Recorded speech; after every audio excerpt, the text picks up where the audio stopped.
Dito sa neighborhood nila Abuji, tahimik. Ang maririnig mo lang yung mga ibon, mga insekto, ganyan. Ay, grabe oh. Yung mga mansanas talaga. Ganda oh. Ay, ang ganda dito oh. Grabe oh. Dami nila oh, yan. Hi everyone! Welcome back to my channel. This is Pinay Mom in South Korea. And araw namin ni Alex today. Ang mga kids, may sarili silang mga schedules. Kaya naman, we're gonna go on a date first. Tapos, pupunta tayo sa farm. Kasi bibigay namin yung regalo ni Abuji. Pinapalitan ko na ng size. Tapos ikot na din tayo sa farm. Tapos, what else? Mag-grocery haul tayo today. Arte ng grocery.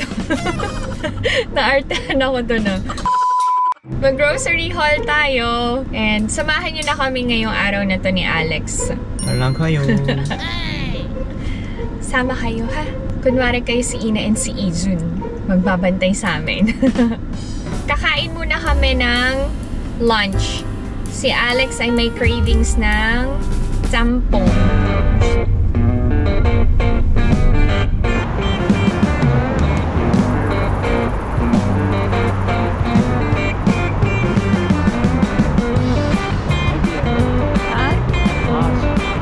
Konolbo. Lilipat kami ng ibang restaurant. Ayaw ni Alex maghintay.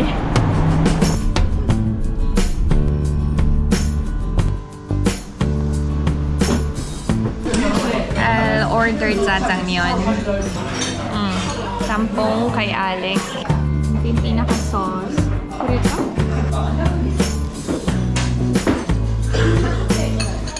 Si Alex, ayaw niya talagang nagte-take out. Eh, sayang naman yung matitira. Malas siya, Pinay na pang asawa niya. Eh, nakasanayan natin sa Philippines yun eh. Pag may natira, take out kagad.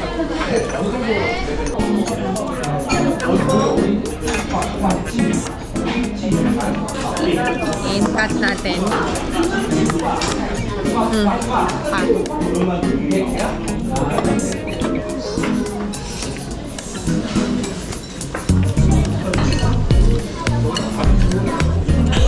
Mokbang.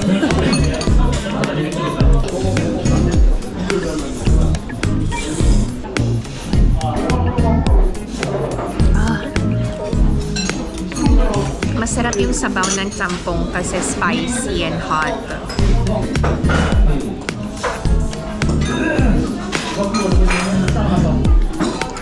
I-recommend ko bang i-try nyo? Yes, try nyo. Kasi very affordable, masarap, and madaming serving. Nakakabusog talaga. Punta na tayo sa farm ngayon. Let's go! I'll show you yung summer apples.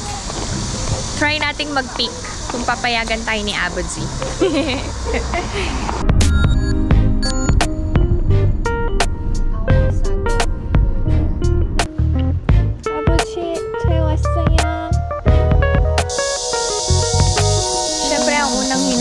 Abuji ang mga apo niya. Nasaan daw? Ba't kaming dalawa lang? Sabi ko may schedule si Ina and si Ijun. May apples na. Okay. Medyo may red na yung apple. Merienda time. Corn. Another merienda gawa ng sister-in-law ko.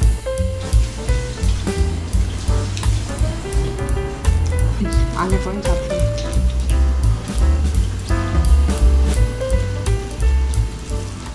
Pag nandito talaga sa farm mo lang ginawa, kumain na kumain. Mag-iikot tayo to Nerisens dito sa farm bago kami mag-mart ni Alex. Sumaglit lang talaga kami dito kasi hinatid namin yung polo shirt ni Abuji. Pakita ko sa inyo yung summer apple. Nasa kabilang orchard eh. Dito sa neighborhood nila Abuji, tahimik. Ang maririnig mo lang yung mga ibon, mga insekto, ganyan. Wait. Papasok pa ba tayo sa loob? Hindi na ako papasok sa loob ng orchard. Baka lamukin ako. Okay.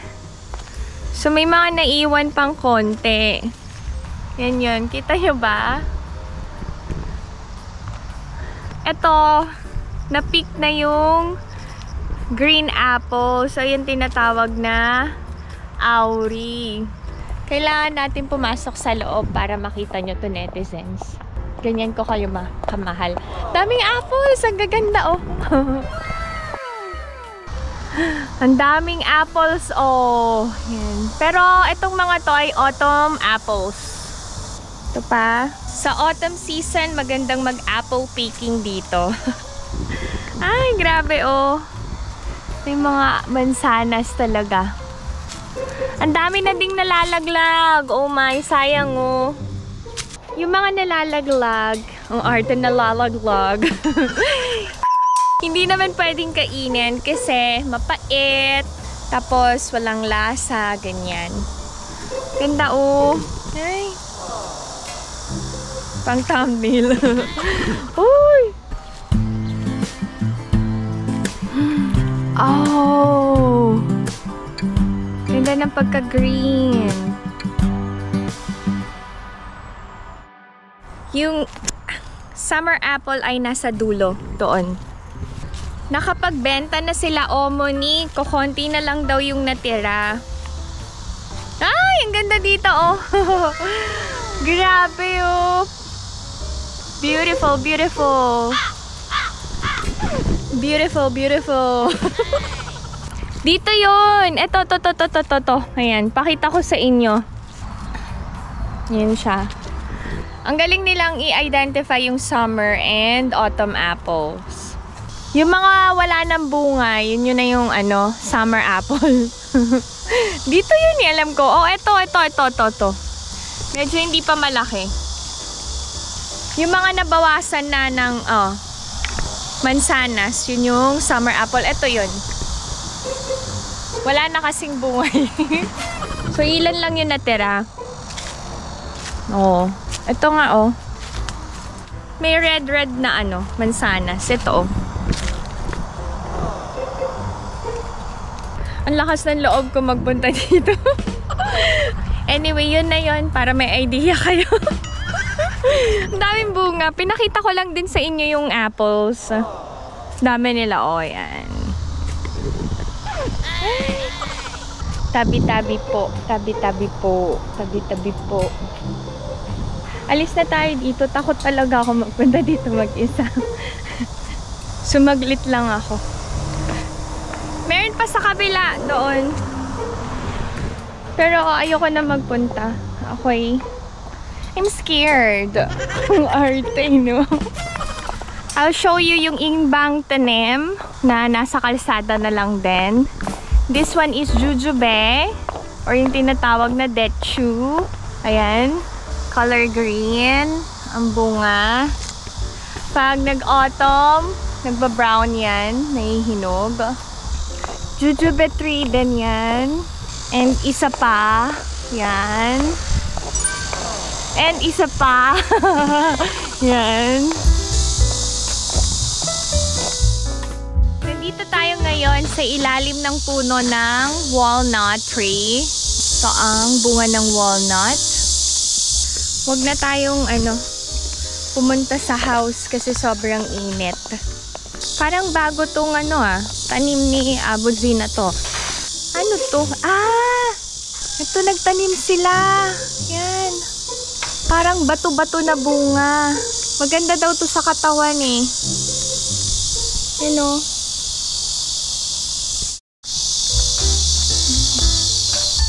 Okay, tapos dito tayo sa putikan. Maputek. Oh, no. Bumabaon. Yan na yung chestnut naman to. Yung chestnut or kastanyas nasa loob niyan. Masakit ba? Yes, pag natusok na. Ouch!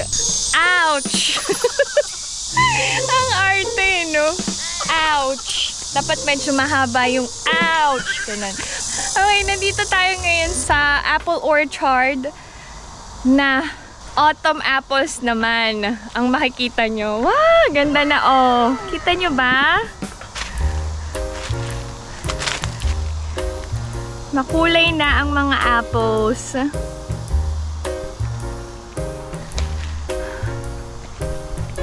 Sobrang bilis ng panahon. Last time, color green pa, ngayon. O, may pagka-reddish na. Ay, ang ganda-ganda nila. So, may pagka-yellow. Beautiful ang color talaga. Beautiful, beautiful, beautiful. Yan. Yung iba, color green pa. Yun lang muna yung update natin dito sa farm. Next time na ulit tayo mag-ikot ng bonggang-bongga. Mainit na. And kailangan na din namin umalis ni Alex. Magmamart pa kami. Hi kayo, kasi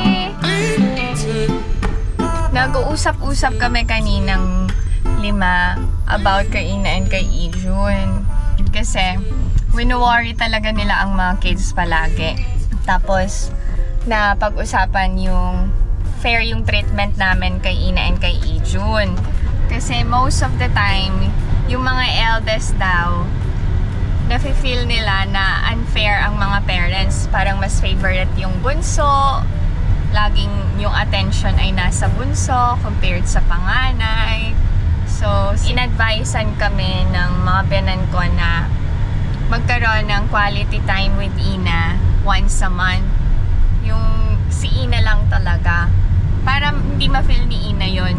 Isa sa mga bagay na na-enjoy ko kapag nagpupunta kami sa farm is yung may sit down kami together with Apodzi, Omoni, and my sister-in-law. Tapos pinag-uusapan lang namin yung about sa family, sa mga bata, sa aming mag-asawa. Tapos, yun, madami kaming nakukuhang aral from them.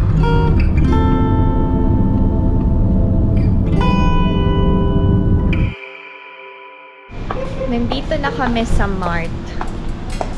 Just the two of us. Konti lang bibili namin. Good for a week lang. Bilahan na lang namin ng pasalubong ang mga kids. Marunong kayo mag-whistle? Ako, I don't know how. Like,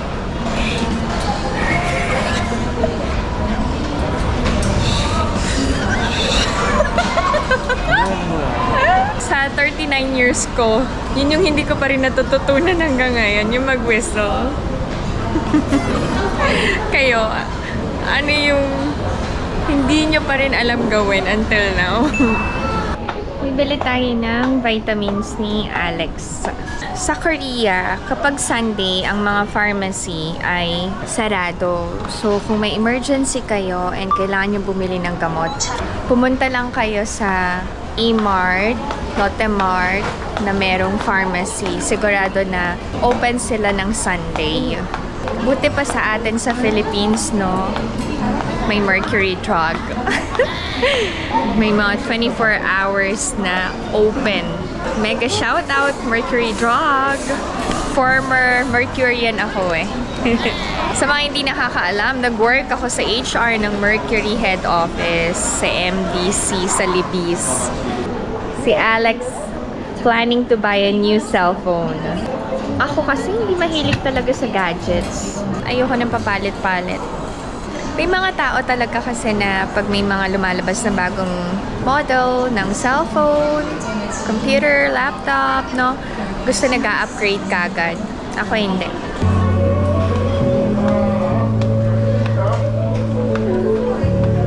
Okay, do you like drinking wine? Ako talaga, hindi pala inom na tao. Nung college ako, sobrang hanggang malasing talaga. Next time, mag-share ako ng college life ko sa inyo, Tonerezensi. Buy kami ng jajangmyeon ni Tuki. Spaghetti. This is one thing that Ijun can cook na. Okay, sa Korea, ramyeon is life. Si Alex hindi na nagkukook ng rice grain. Bumibili na lang siya yung microwavable. I know it's not healthy, but he doesn't have time to prepare his meal. So, kung ano yung convenient, yun na lang yung ginagawa niya. Sa mga nagtatanong kung nagluluto pa ako ng iba't ibang klase ng rice grain, yes, galing sa farm. Hindi lang yung plain white na rice grain. Meron yung black, green, yellow, purple, ganun. Lalo na kila Omoni, ganun talaga yung kinakain nilang kanin. Makulay. Pang kimchi stew.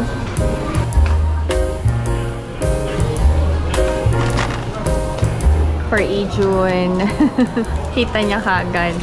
Pag di namin kasama yung mga kids, yung mga gusto pa rin nila yung inuuna namin bilhin. Okay, may free kami na kitchen towel. Kasi dalawa yung binili namin. The best talaga ang service ng Korea. Bili lang ako ng meat. Ang guluhin ko. Gagawa ako ng mango sago. Oh, hindi na mango sagaw. Kung tatanungin nyo kung anong masarap na brand ng dumplings, for Mia, yung Bibigo. Yan. Hanapin nyo, Bibigo. Ikaw ang Bibigo. Ano nga yun? Natawa ko dun sa joke. Ikaw ang Bibigo. Bibigo. Baby ko yun, di ba?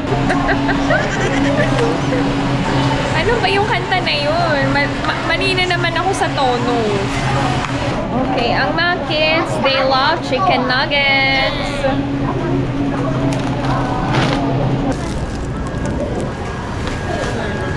May cream cheese. Nagbigay kasi ng bagel ang aking sister-in-law. Pang-spread namin yung cream cheese. Nakasimangot si Alex. Sabi ko, konti lang bibili natin, wag ka mag-alala. Tapos ganito, punong-puno yung ano namin, cart namin. Ay! Naku, 60% off. Naku, wait lang. Sale sa Innisfree. Ayan. So, nagpabudol na naman ako sa Innisfree. Naka-sale sila. Ayan o, 50%.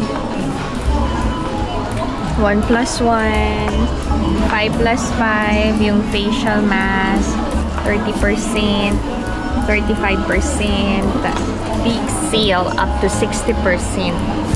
Kumapsin na, yun kasi okay. Diyos ko, nabudol na naman ako ng Innisfree. Si Alex, tinatawagan na ako. Sobrang naka-sale kasi. Ang laking discount nito.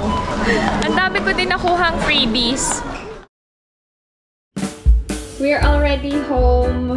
Share ko ang aming grocery haul na sobrang dami. First, ito yung tinatawag na gobong or yung Kyoho grapes. Masarap tong klase ng grape na to kasi kusa nang nagpipil, yung pinakalaman na lang sa loob yung kakainin mo. Tapos, bumili ako ng dinner roll. Kapag ang mga kids kasi naghahanda ng sarili nilang merienda, naglalagay lang sila ng spread or si Ina gumagawa siya nung baked egg bread. Parang ganun. So, ito yung ginagamit niya. Tapos, snack for Ijun. Merong peanuts sa loob. Ito siya. Bumili ako ng sanitary pads ng no brand. I-try nyo lang. Baka maging hiyang kayo. Gumagamit kami ni Ina ng overnight. Tapos yung 28 centimeters. Meron din akong binili na panty liner. Yan. Hot pepper tuna na ginagamit ko kapag nagluluto ako ng kimchi stew. And si Ina, kapag nagugutom siya, inuulam niya na to, hinahalo niya sa mainit na kanin. Tapos yung aloe 1+1, ang aking favorite drink na grapefruit drink. Tapos si Ijun kasi mahilig siya sa Power O2. Ito yung parang energy drink, apple kiwi flavor. Tapos bumili ako ng kitchen wipes. Yan. Pantanggal ng mantika para sa induction. Tapos, Kim, pumili kami ng dalawa, may libreng kitchen towel. Tapos, ito yung string cheese na favorite snack ng mga kids. Pinapainit nila yun sa microwave. Tapos, bacon. Si Alex, kabisado niya na yung binibili namin every time na mag-grocery kami. Napansin niyo siya yung nagli-lead, diba, ng grocery. Tapos, ito yung original hot dog. Wet wipes. Meat. Ito. Tapos, ito namang pork belly. Bumili ako ng condensed milk kasi gagawa ako ng mango sago. Oy, hindi na mango sago. Bumili ako ng tok kalbi. Tapos, yung fruit jelly. Ito yung binibigay ko sa mga students ko kapag very good sila. Chapaghetti. Ito yung frozen mango. Chicken nuggets. Dalawa. Vienna sausage. Si Alex, ginagawa niya tong pulutan kapag umiinom siya. Tapos, yung cream cheese na plain and then yung cream cheese na maple walnut ang flavor. Tapos, mas masarap talaga kasi yung Spam kaysa dun sa Richem. Kaya, yung Spam na yung binili namin today. Chocolate for me. Ay, mas gusto kong itry itong almond bonbon cream pie ng Baskin Robbins. Ilang piraso to? 12. Tapos, ang alcoholic drink ni Alex. Ito daw, kapag ininom mo, walang tama kinabukasan. So, ito yung madalas niya ding inumin. Sabi ko, kukunti lang nga bibilin namin. Nagulat si Alex, punong-puno na yung cart. Ang napamili namin ay nasa 300,000 won sa groceria. Ligpit ko lang, i-share ko sa inyo yung Innisfree haul ko na kinagulat ni Alex kasi sobrang mahal. Okay, dyan lang kayo to, netizens. Dito na ako sa kwarto mag-i-Innisfree haul. Kasi si Alex, sumakit ang ulo kanina. Napahamot siya talaga ng ulo. Anyway, share ko sa inyo yung Innisfree haul na naka-sale. Ewan ko ba, nagpapabudol din ako sa Innisfree. Kapag naka-sale ang Innisfree, ginagrab ko talaga yung chance na yon kasi nga mahal kapag regular price. First, itong Bija Zika Balm X. Dala yung binili ko. 40% off to. Maganda kasi itong Bija Zika Balm X sa sensitive yung skin. May mga pimples and acne, ganyan. Mapapansin nyo, wala na akong breakouts. Paisa-isa na lang bago magkaroon. Yun. Tapos, itong Bija Trouble Cleansing Foam 1+1. Ang ginagamit ko talagang line ng Innisfree ay ang Bija kasi maganda nga siya for sensitive skin. Aside from Bija line, gumagamit din ako ng Green Tea Seed Hyaluronic. Nakakabulol talaga, no? Pa-arte na nga ako. Mas pina-arte pa tong pronunciation nito. Okay. So, aside from the Jet line, I'm also using green tea line nila. Kasi maganda rin. So, itong Green Tea Seed Hyaluronic Cream. Ito yun. Ito yung nirecommend ni seller. Instead yung nakabote. Mas mura daw to. So, ito na lang. Tapos, another green tea line. Yung Vitamin C Green Tea Enzyme Brightening Serum. Alam nyo, ang ganda nito. Nakakailang bote na ako. Sobrang niya sa skin. Mapapansin nyo kahit sa morning pa lang, parang may glow yung skin ko. Kasi nag-a-apply ako ng ganito sa morning and sa gabi. Siyempre, hindi naman ako selfish. I also bought for Alex yung Forest for Men Fresh Skincare. Skin, lotion, shaving, and cleansing foam. Ayan, yan. Ito na yan. Tatlo na. 50% off. Tapos, bumili ako ng No Sebum Powder Cushion. Yung refill. 1 for Ina and 1 for me. Naka-sale din to. So, maganda yung cushion nila. Yun yung hiyang sa akin eh. Tapos, lately, medyo I'm into applying eyeshadow na. So, bumili ako ng Essential Eyeshadow Palette. Naka-sale din. Ganda, ganda ng color. Tapos, naturally, malaki yung mata ko. Satisfied and contented ako sa length ng eyelashes ko. Ang ginagamit ko ay ang Skinny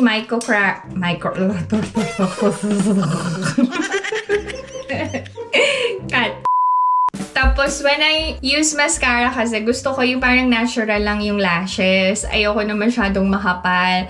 So, I'm using Skinny Micro Cara. Ang ganda niya talaga sa mata. Very lightweight siya and natural lang yung look. Tumatagal din siya. Meron akong isang ginagamit. Share ko lang din sa inyo. Kung gusto nyo na medyo fierce ang dating ng eyelashes nyo. Maganda din tong Simple Label Long and Curl Mascara ng Innisfree. But I rarely use this. Kasi nga, ayoko na masyadong malaki na yung mata ko. Kumakapal kasi yung eyelashes net pag gamit mo to. Tapos parang sobrang nagka-curl yung lashes. Pagka ganon, dilat na talaga yung mata ko. So, mas prefer ko tong Skinny Micro Cara. Bakit ako bumili ng isa pa? Naka-sale kasi sayang. Meron pa ako 2 bago. Nagko-collect na ako ng ilalagay ko sa balikbayan box ko So, syempre, I also buy for my sister and cousins. Tapos ito, highly recommended ko to para sa mga kilay is life. Kung hindi nyo afford pa yung magpa-microblading or tattoo, pwede kayong bumili nitong Auto Eyebrow Pencil ng Innisfree. Alam nyo to na, buong araw ko nang gamit. Ito yun, hindi siya basta-basta nag-fade. Kahit maghilamos ka, pa rin. It lasts long. So, may mga freebies akong nakuha. Ito talaga yung habol ko kapag bumibili ako sa Innisfree, mga freebies nila. Ito, binigyan ako ng Mini Vitamin C Green Tea Enzyme Brightening Serum. Ang dami nito. 5 yung binigay sa akin. Ang mahal kaya nito. Thank you talaga sa sales lady na yun. Lagi kasi siyang nagbibigay sa akin ng mga freebies na nire-request ko. Isa pa sa mga request ko, ito. Maganda rin. Binigyan niya ako tapos tinatry ko. Itong Retinol Green Tea PDRN Skin Booster Ampule naman. So, nabubuhay ako sa freebies. Hindi pa ako bumibili. Ang dami niya ding binigay sa akin last time. And then, in-apply ko, okay naman siya sa skin ko. Yan. Kung bibili kayo nito, first 2 weeks, i-test nyo muna. Sabi sa akin, twice a week lang mag-apply. Kasi kailangan mag-adjust ng skin and iti-test muna kung magkakaroon ng reaction sa skin. Kapag wala naman daw, kahit everyday na mag-apply sa gabi. So, sinabi niya sa akin, everyday pwede na akong mag-apply at night. Okay. Ang dami nito, tingnan nyo. Diba? Ganyan talaga kapag nice ka. Madaming blessing na ibibigay sa'yo. Okay. Ay, meron pa pala naiwan. Sobrang dami niya talagang binigay sa akin. Thank you, Lord. Yan. Tapos meron ding green tea energy mask. Yan. Hydrating naman to. Gumagamit ako nito bago matulog or sa umaga pagising. One of the freebies that I got is this green tea amino hydrating cleansing foam. Diba? Magkano din to pag binili mo? Lastly na libre. Itong pouch. Ay, ang ganda ng color white. Yan Pag nag-swimming or nag-travel, dami ko nang nakukuhang ganito sa Innisfree. Yan Lagayan ng kung ano-anong anik-anik. Okay, thank you Lord sa araw na to. Si Alex sumakit ang ulo, sumakit ang bewang. Sex bomb. Ang corny-corny ko talaga, sorry. Di ba may kanta yung sex bomb nun? Appear tayo, sumakit ang ulo ko, sumakit ang bewang ko, sex bomb. Grabe na napaghahalata ng edad ko, my God. Anyway, so magkano ang aking pinamili dito? Ang total ay 227,121. Diba? Kaya ayokong kasama si Alex kapag bibili ako sa Innisfree kasi hindi niya naiintindihan yung mga pinapahid-pahid ko sa mukha. Kasi siya, okay na siya dun sa isang pinapahid lang. Alam niyo yun? Yung lotion lang. Tapos na siya kanya. Pero ganda-ganda ng skin niya, no? Ako, ang dami kong pinapahid. Ang dami ko nang ginagastos. Salang gaganda yung skin. Anyway, deserve ko naman tong mga to. Sobrang sipag ko naman sa trabaho, sa pag-aalaga sa mga anak namin. And deserve ko na alagaan ang sarili ko. So, kahit mapakamot siya ng ulo, wala siya magagawa. Ako bumili nito. Anyway, that's it. Thank you for watching. And sana nag-enjoy kayo sa araw na to. If you're new to my channel, please consider subscribing, like, and share. Pinay Mom in South Korea. Stay safe, everyone. Bye!